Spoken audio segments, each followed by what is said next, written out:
we're talking about possible outcomes, and it is, as we've just heard, very important to realize what shocks the EU has taken: the financial crisis, the tide of migration, Brexit, Trump, the rise of populism. And whenever I hear European spokespeople glide over those and want to continue as before towards ever closer union, I'm always reminded that when the Titanic hit an iceberg, the orchestra continued playing even as it went down.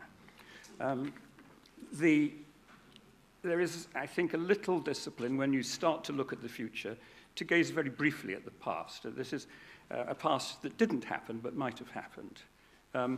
When the financial crisis came, Britain, the pound went down, and the Bank of England poured money into the markets, and the combination worked. And it worked in the United States as well. It's not an option that Greece or other members of the Eurozone had. And we were able to, as I say, take advantage and ride over that. Another thing is that to shrink the economy, we had the option to let real wages stagnate or decline, rather than to allow unemployment to skyrocket. It was an option we had, and we chose to let real wages stagnate or decline and keep unemployment at record lows.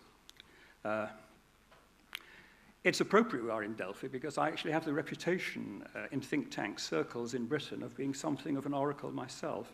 This is largely because I bet correctly on a Conservative majority in 2015, and I won €1,000 from Britain's biggest bookmaker.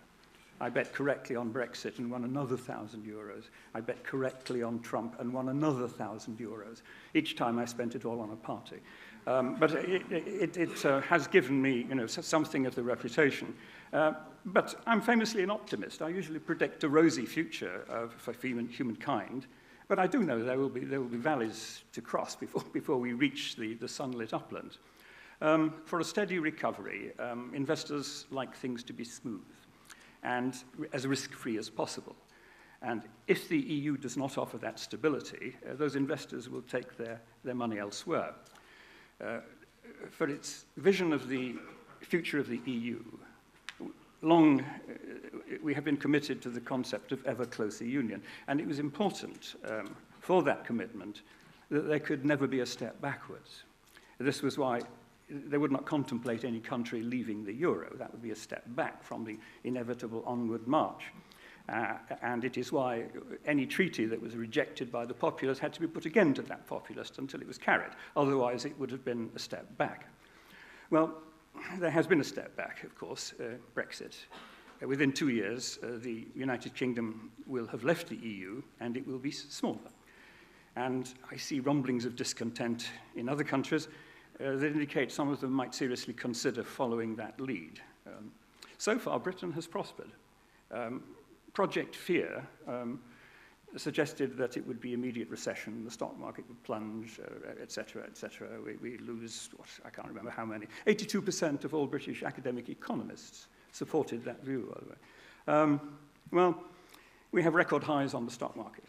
We have record numbers in employment. It's below 5%. Our growth is the second highest of the developed world. And fundamentally, it's been rosy all the way so far, so good. This is like the man jumping off a skyscraper, and as he passes the 42nd floor says, well, so far, so good.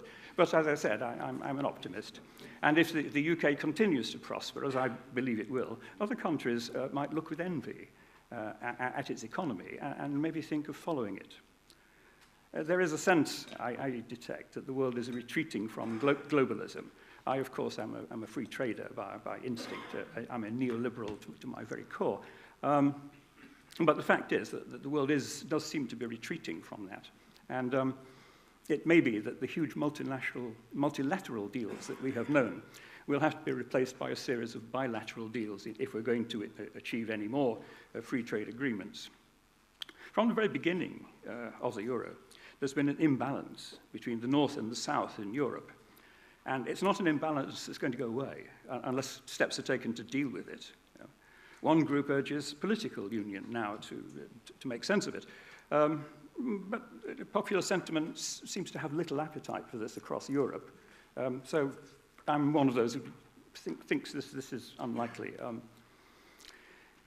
what Europe is facing, and indeed the US, is a rejection of the elite political class. The crisis of 2008 caused real hurt, and many ordinary people blame the political elites for that. It's a new version of the revolt of the peasants, and it's now a fact of European life, and it can't just be wished away. It has to be reckoned with. It gave us Brexit. I think it gave us Trump, and it has more surprises and shocks in store. Well, finally, I leave with one optimistic note about the future. We are on the verge of another industrial revolution. We've had several. After the initial application of machinery to production of textile, we had a second industrial revolution with railways. We had a third one with electricity. All of these were revolutionary to the economy and gave it a jump shift. And I think we're in for another one with the new technologies. And those new technologies led by electric driverless cars, led by artificial intelligence, led by genetic engineering. These are just the leaders. There are many more. And it looks as though we're on the verge, if we play it right, of a new industrial revolution that could increase growth and prosperity for all of us, those inside the EU and those outside. But if the EU tries excessively detailed regulation and tries to control this, that technology is going to go somewhere else and it's going to enrich someone else. Well, I'm an optimist, and I think that sense will prevail.